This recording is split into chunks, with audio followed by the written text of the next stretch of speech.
I'm just going to come out and say it. I think Apple's done it again. I think this is going to be the year of the iPhone, and it's going to be the year that saved Apple a lot of strife. It's no secret that the past few years were a little bit rough, but I think they've really gone and done it. So, Apple just released their iPhone lineup, and usually it goes something like this, right? So, there's two lineups: the normal lineup, which is the base version, the Pro version, and the Pro Max version, and then there's the throw something at the wall and see what sticks lineup. And that can be many things.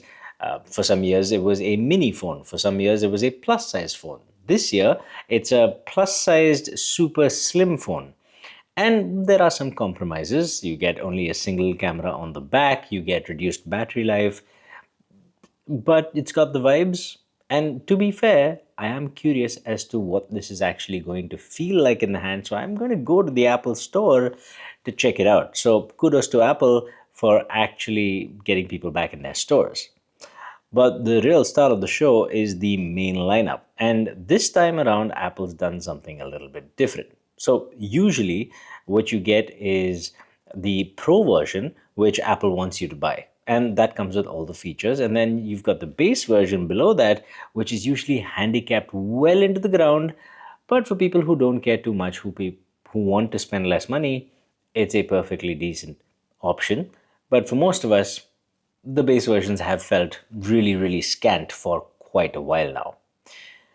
This time it's a bit different. So the Pro version gets all the great features, right? So the 17 Pro, for example, has now finally got fast charging. So 0 to 50% in just 20 minutes. That's awesome. It's got ProMotion, of course, 120 hertz display, but goes all the way down to 1 hertz for that LTPO goodness. Low refresh rate means better battery life, means better always on display performance, things like that. Variable refresh rate. It's a great thing. Plus, you get 48 megapixel cameras. Plus, they've actually increased the sensor size of the front facing camera, so the selfie camera, and they've changed the shape to a square shape, which means you can crop in now to 16 by 9 or vertical video without loss of quality, which is a very, very nice thing. Here's the thing though. Every feature I just told you is available on the base model. It's available on the 17 Pro, but the base model 17 has all these features. 120 hertz variable refresh rate screen, fast charging 0 to 50% in 20 minutes. You get all day battery still. You get 48 megapixel rear cameras. You get upgraded front cameras. All of that at the base model, $800, which is awesome. But this time around, the Pro version also finally lives up to its name. For once, it feels like the Pro version is actually Pro. So what you're getting in the Pro version is everything you get in the base version with the same size even.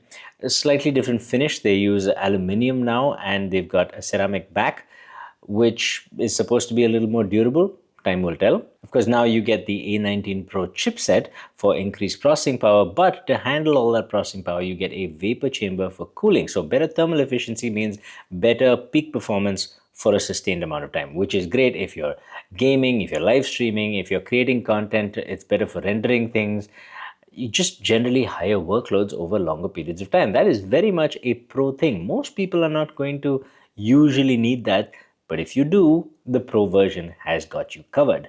Apart from that, of course, you've got all the usual camera upgrades plus a few extra. You've got ProRes RAW now, which is going to be a massive file size. So for that, they allow you to go all the way up to 2 terabytes of internal storage. And if you need to get those files off the phone really quick, you get USB-C 3 with high transfer speeds as well.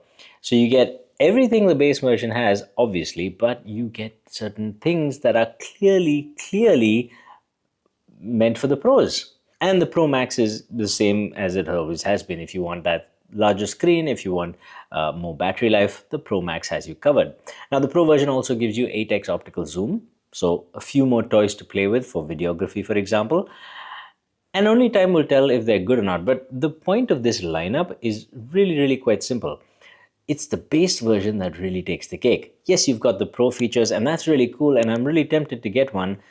But for most people who have been in the Apple ecosystem but were, a little bit disappointed with the last few years and didn't know when to upgrade, this is the one that's probably going to get them to finally upgrade and stay in the ecosystem. For all those people who are also kind of on the fence and thinking, hey, maybe I should try Android. They've got high refresh rate. They've got, faster battery charging. Well, now you can get that on any of the iPhones.